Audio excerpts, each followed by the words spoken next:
This is Get Inspired with Dr. Barb. Hello, everyone. This is your host, Dr. Barbara Fucatus. Our podcast name is Get Inspired with Dr. Barb.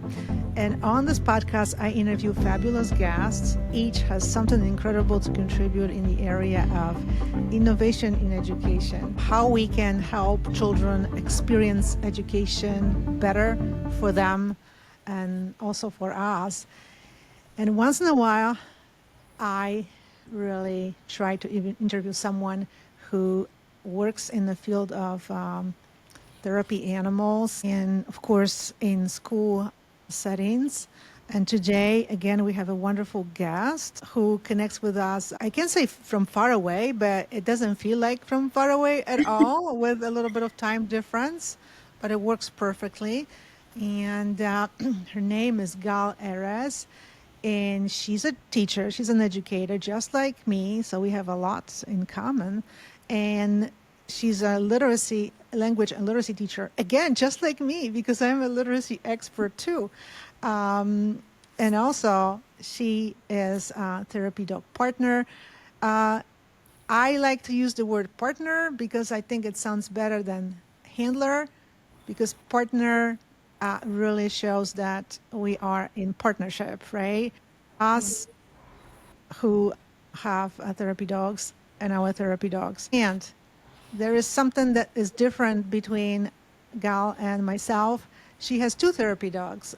I have one. But our wonderful audience, you're just going to hear some really, really cool stories, but also some ideas for innovative activities in the classroom, because Gal has a wonderful Instagram account and she shares these activities, and I heard about them too. So we just want to bring this expertise and these innovative ideas as much as possible out there. And today is the day. Welcome, Gal, on my show, Get Inspired with Dr. Barb. Thank you very much. You're I'm very very welcome. excited. Me too. I am also very, very excited because we follow each other for some time. I know that you did some of the activities that I did with Carmel, Yes, and you shared about that, about the work you did. And it's really cool to like learn from each other. And also, if we have a chance to learn from across countries, across regions, because it turns yes, out that there are some awesome therapy dog teams, such as yours, doing this work all over the world, which shows that it can be done anywhere. And it's also something that,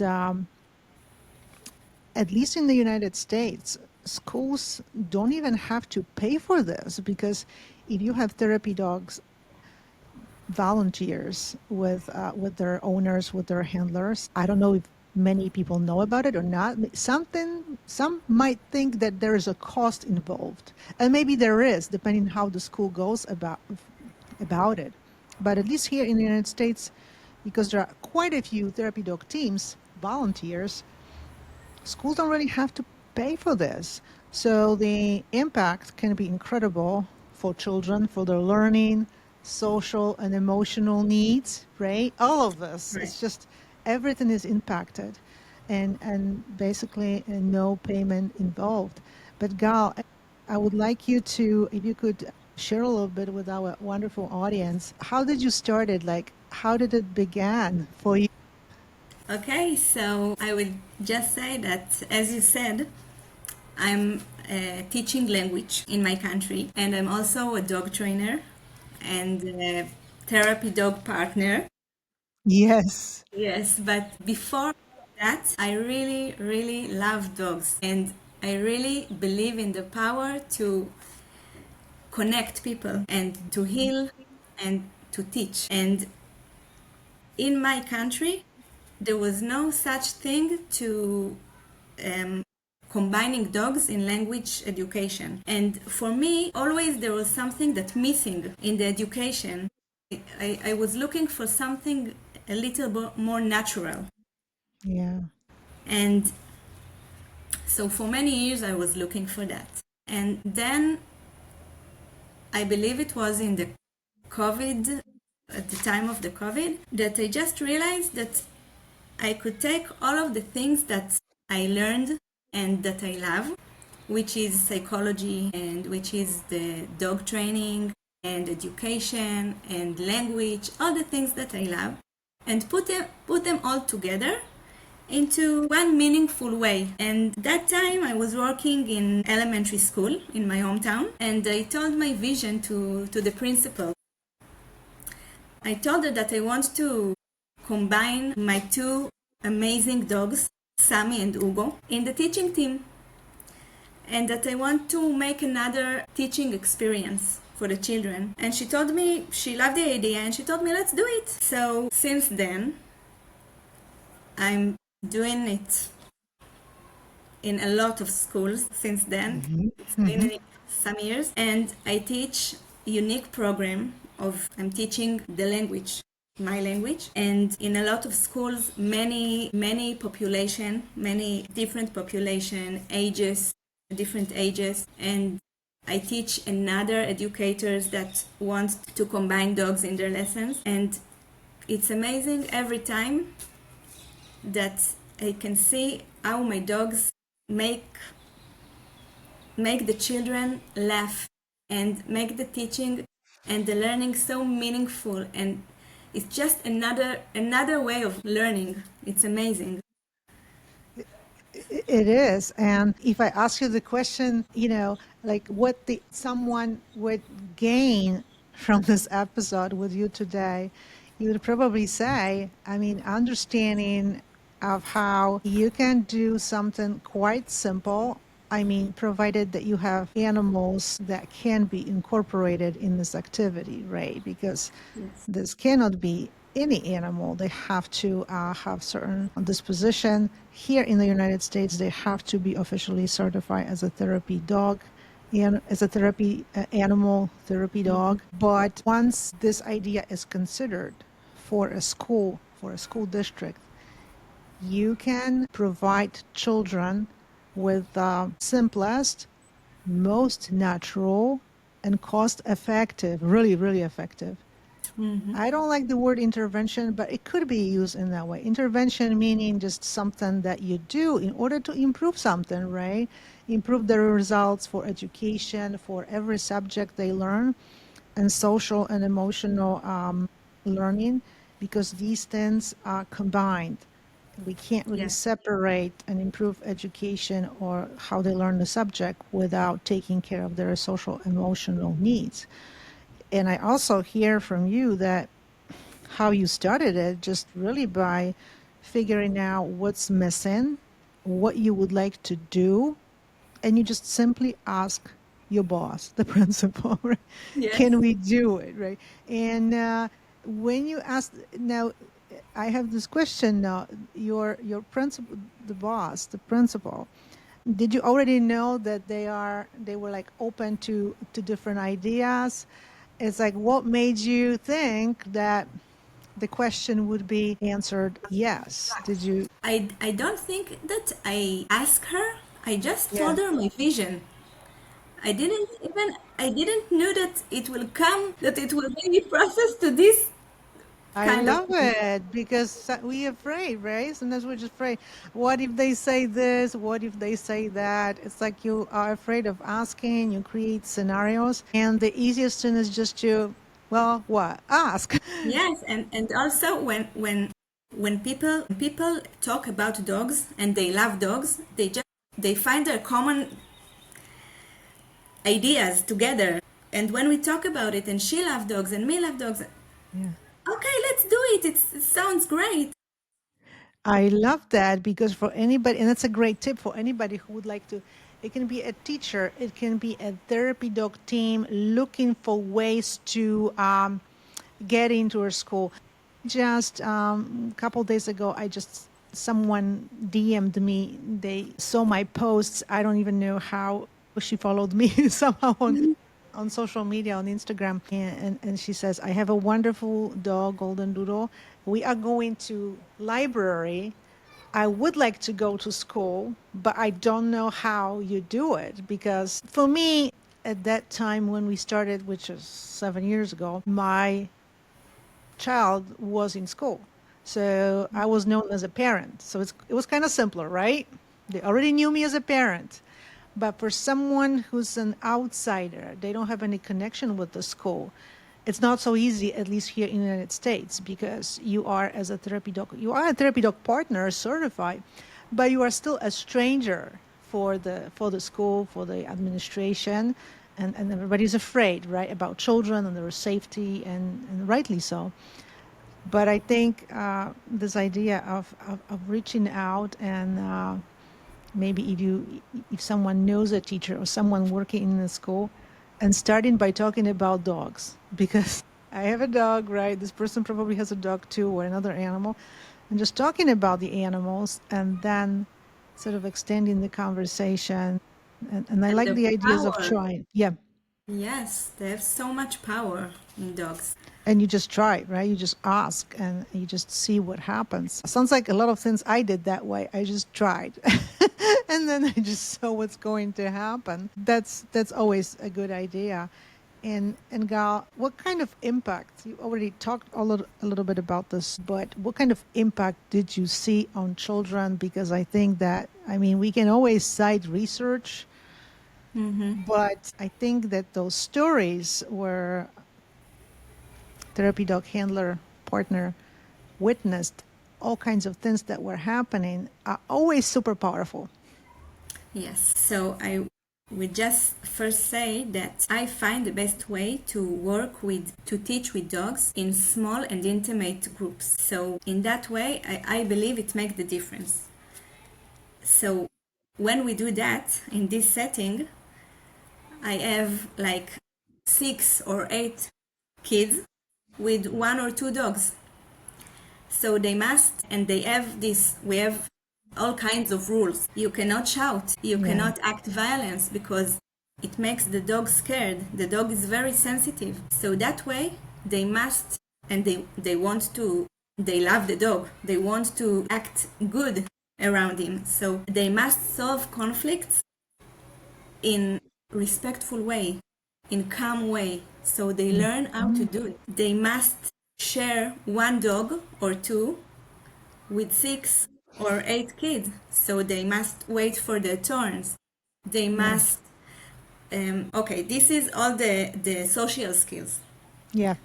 But they have now emotional learning. The dog loves them as they are. He just accept them. So it's make it very easy for them to share their feelings, to talk, to calm down. You know, when they pet him, they just calm down and everything becomes so natural. And the dog is like the mirror for them. When they calm, he feels safe. When they shout, he feels scared.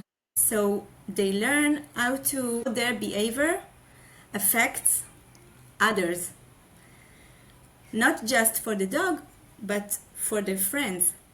So they learn empathy.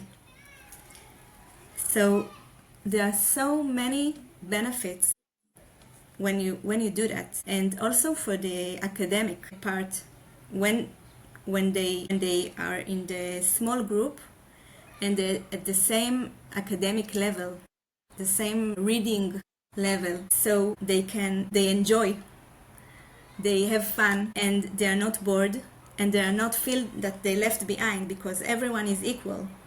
Yeah. So it's amazing. Very so many benefits. I love how you split social skills from emotional. It's just so clear. They can be combined too, obviously, but really, and how there's one thing that's really clear in this why this works in that way too. Because I often thought myself, like, why is this working that way? What makes it possible? And I think because they are so attached to these animals, I mean, we come only once a week, but there is this attachment.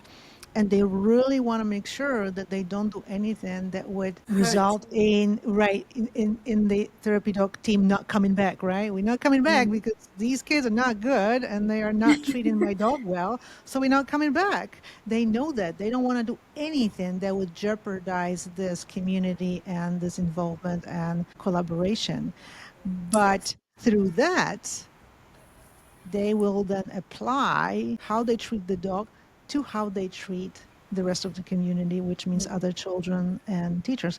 So that just works so incredibly because through the connection, right? The natural dog comes into the classroom. It's like a piece of natural world comes in. It comes in Just like that. and builds the connection, and that's how you start.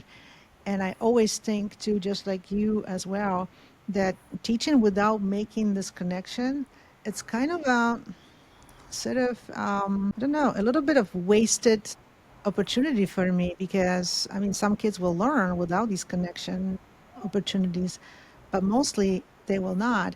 In today's world too, when kids many have all kinds of levels of anxiety and different other things going on. How do you build the connection? Academics itself and improving academics and creating new standards. And we, of course, have a lot to do with it here in the United States. It's just not enough. So I think that this practice really changed also how I approach really what I'm doing, my job itself. And academics too. If you could tell us what subjects you think your dog influenced children's learning. Is it mostly literacy or maybe some other subject? That would be great. And then if you could share one activity with us of your choice, that would be fabulous.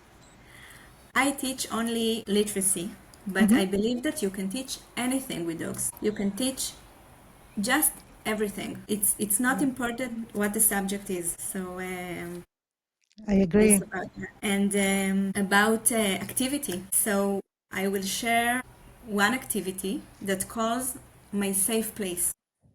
Oh, awesome. My safe place. So when I teach that, I bring to the classroom big dog tent, which which my dog Hugo used to it and he loves to be inside. And then I put a sign on the tent and I write Hugo's safe place. And then we watch Hugo and we start to ask questions. How do you think Hugo feels inside? Yeah. And they said he's comfortable, he's calm, he's resting, he's playing. And we look at his body language and we try to understand why they think he feels like that. And then I ask, why does he feel comfortable there? And they come up with many ideas. Maybe the smell inside is Hmm. good for him. Maybe his toys, maybe the tent walls give him security. And after that, I ask them, what is your safe place? Where do you feel safe? What makes you feel safe? Which things you can bring to your place to make you safe? So that way, also, we get so much information of every child, where he feels safe, what makes him feel safe. If the child says, I feel safe with my teddy bear, so okay, bring the teddy bear to school. It's okay if it makes you feel safe. So we can find out a lot of things from this activity. After that, we train the dog to go to his safe place. We teach him how to do it. He already knows that, but they feel like they teach him. And then for at last they get worksheets like that. I Nice. translated that to English. Yeah, But thank you for that. but That's you see that awesome. you don't see that well. Okay. I can see that very well, actually. Yeah. Yes? Yep. Okay. Yep. So this is their safe place and they need to write what they put in their safe place. Yeah. Sushi. Yes, sushi, mom, candies, Hugo, Yep. and they said what, so they practiced writing also. Yes.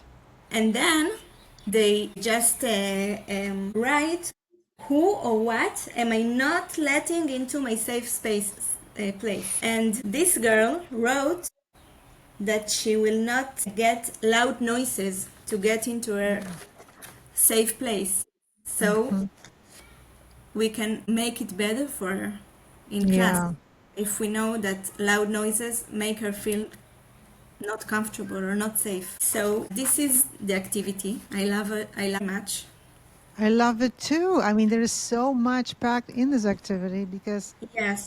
learning from children by first putting them at ease because they just talk about the dog, right? What dog feels Yes. about the place and why it's safe. And that is this setting the stage for then children's revealing about their safe places and what makes it safe, what doesn't make it safe. There is literacy activity. They can even write a paragraph. It just depends on what you want to do. But also a little bit of like, let's train the dog to go into the safe place. So there's other learning going on because they always learn about dogs by having a dog interacting with them in the classroom. They even learn that having a dog is a responsibility. They need some sort of training. That's just amazing. Such a And they're simple becoming the activity. teachers. And they're becoming the teachers. When they teach the dogs, they're Yeah. becoming the teachers. So that's another amazing part for them. And they love to be teachers. Like, why do we have to be teachers all the time? It's like, right? They have initiative and agency and they can do it too. And they love doing it. We just have to trust them and they have to know certain rules, obviously, especially around the dog. Yes. Absolutely incredible activity. So much packed in it. So much they find out about dogs, but also we find out about them. We learn about them and they learn about themselves too, right? Yes, about their Something bothers feelings. a something bothers one child, it's a sign for another one that, well, I have to consider that. I like that. I like noises, but Johnny doesn't like noises. It Yes. is so cool. They can even share it. Amazing. Again, simplicity of these activities, like I sometimes like to say, it's not rocket science to come up with these activities. No. And they just not complicated at all. They don't require a lot of materials at all. Nothing that you would not be able to supply. Absolutely amazing. Thank you so much for sharing it, and it was very well visible. So we will be directing everybody. Make sure to watch on YouTube because that's where they will be able to see it. And Gal, tell us before you tell us about where you can be followed.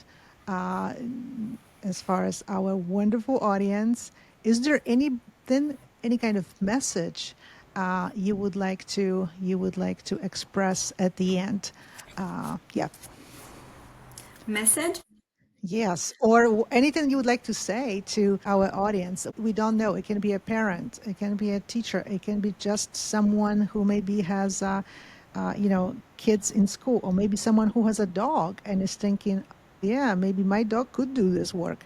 So we don't know exactly who can watch, but that's the challenge. So I will just say that, as you said, it's not a rocket science. You can start with small things. If you're a parent or even a dog team that wants to get into schools, you just have to ask the teacher or the child what they learn, what is the subject that they learn at school, and try to combine the dog in this subject. And if we have a little bit more time to give an example for that, You certainly could. Sure. Thank you. I have an example about second graders that they learn at class to write a letter, how to write a letter. The language teacher teach them about the structure of letters, about the spelling, and then I came and I wanted to take this project. So I asked her why not to write my dog's letter. Let them write a thank you letter for my dogs. Yeah. So they learned in the class, in the language class, how to write the letter, and they did it to Sammy and Ugo, to my dogs. And then in art class, they decorated the letters. And then they came to my session with the dogs, and they came so proudly and so with so much confidence. And they wanted to read the dogs the letters they just learned how to write. And this is so much they learned about writing and about spelling and about everything, but they learned about gratitude and they learned about kindness, and it was so meaningful for them, because if they would just write a letter, so letter, but it was for Sami and Ugo and it meant so much for them. So I get back to my tip.